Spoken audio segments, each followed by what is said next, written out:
So there you have it. Game at Brentford finishes 2-2 as Chelsea get a late goal to save themselves the embarrassment of a defeat. What does it mean at the bottom half of the table? Well, Chelsea right now 11th, as you say, Brentford 15th. 6 points clear right now of the drop zone, which includes Luton, Burnley, and Sheffield United. Frank Leboeuf is back with us. This was just about standard for what we've seen all year from Chelsea, wasn't it, Frank?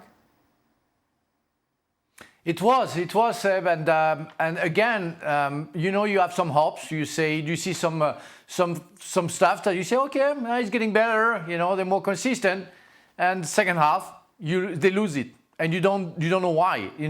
And inconsistency. It was, I think, is the conclusion of that game for both teams. I have to say, to be fair, because Brentford barely existed for most of the game, but sometimes reacted, and the second half reacted enough to disturb Chelsea and score goals. But we can see some good things from the two clubs, especially Chelsea. Jackson scored a very good header, very nice header, but he had like 5 minutes before a big chance and easy way to score a goal. We see Palmer as well, second half, very disappointed by the chance that he missed. But at the same time, sometimes you see silly mistakes, and there is a reason why Chelsea is 11th. And today was, in fact, the explanation of why they're 11th. They can go for good and sometimes for the worst. And is this why they are in the middle of the table? Jules, Pochettino, after the match, was talking about effort, which, to be fair, he's always seemingly talking about effort when things go bad at Chelsea. It sounds like, from what we saw on the TV in this game, the fans are starting to get fed up with it. Is that fair? I don't think they start, Sebi. I think he's been going on for a while. When things are not going well, they sing Abramovich's name, they sing Mourinho's name. And I don't know if it's a direct go at Pochettino and if it's a direct manifestation in a way of the fact that they're unhappy with him, that they don't like him or anything like that. I just think it's a way of showing that they're just not happy with everything at the club right now. What's on the pitch, what's off the pitch. And yet the previous owner had far more success than the current one, and which we kind of know. This is not a secret. I think they're also probably fed up by the inconsistency that we've mentioned so many times on the show, being capable of 30 really good minutes today in the first half, and then in the second half, almost like not turning up. It's almost like if they stayed in the dressing room and they send another team that was not ready for what Brentford would do, which we all knew. At halftime, we all knew that Brentford would come back out in the second half and play with far more urgency, intensity, be more aggressive, playing the long balls, winning the second. We knew it because this is how they play, and they didn't do it in the first half. They were never going to be as bad in the second half that they were in the first half. They were always going to improve a bit, just simply with commitment. And Chelsea were not ready. And again, I just don't understand. We know this is a team with no certainties. They have no margin. They're just because this is a summary of their season, like we've been saying. But to not be ready after the break of what could come at you after you've been so comfortable in the first half is just beyond me. I can't comprehend. I just don't know what Pochettino says to the players at halftime. Because he should have said to them, listen, in the second half, they're going to come back. They're in their own stadium. They're going to come back and come at you and go and be hard. So you'd have to respond. Instead, Chelsea just fell apart. Jules uses the word inconsistency, right? I mean, that's what you hear all the time with Chelsea. When a team is inconsistent in this way, is it more on the players or is it more on the manager? Well, it has to come down to the manager as well. The players are also inconsistent. If you pick somebody like Mudryk, he's an example of a Chelsea player that's inconsistent. He's got great pace, he can go past people, but when you watch him play, he's more likely to make mistakes. And you could say that about a lot of the Chelsea players. He seems more settled on his formation now, with that midfield three playing more often than not. Chilwell at left wing back and Gusto at right wing back. That sounds like progress.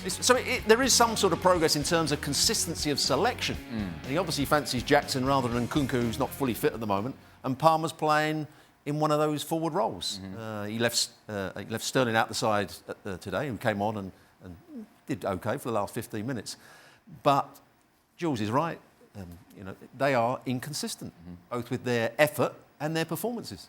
I saw you on the website talking about this game, and you said now they should just focus on the FA Cup. I think they got Leicester in the next round. I mean, would you even have confidence in Chelsea against championship-level opposition? No, not at all. How can you? Because you don't know what you're going to get. Listen, Brentford are a team that plays like championship teams. It's basically what it is. So there's no question that a championship team can give this Chelsea side problems at different stages of the game. Yes, for periods, they look like a proper team, but then all of a sudden that just disappears. And for me, yes, you can blame the coach, but at the end of the day, it's down to the players on the field, and in particular, nobody on the field who can get round the team and make sure that doesn't And he took happen. off what I would say was his leader in Fernandes today. He took him off with 20 minutes to go. Frank, final thought on Chelsea to you? Well, for me, Pochettino should be the last to be blamed, because I think the board should be first blamed for the decision that they made. Then the players, as Stevie said, they're on the field. And they knew, they're professional, they know the player they're going to play against, they know their reaction, they know the talent of a Wissa, of a Tony and some others they were playing today against, and they didn't react. And as Jules said, it was like they stayed in a dressing room. And I was a player, we've been players, Stevie and Robo, and we exactly know what can happen if you're not ready to fight when you come back after the second half. And it's what happened. And it's not good. It's not preparing yourself for a fight. And Pochettino could have said something. If you don't listen, if you're not ready, you won't do it. And this is why I think Pochettino got something difficult to manage. He tried to do better. I think we can see with Gusto on the right side. I think he's a player that I really like, and he does very well. We can see that the middle of the park is getting more consistent. But you have so many other things that I don't like, and mostly it's the mentality as well. You can be not good, but be prepared. Be a warrior. At least you can fight with some other players that you cannot deal normally. But don't just think that with your talent it's enough.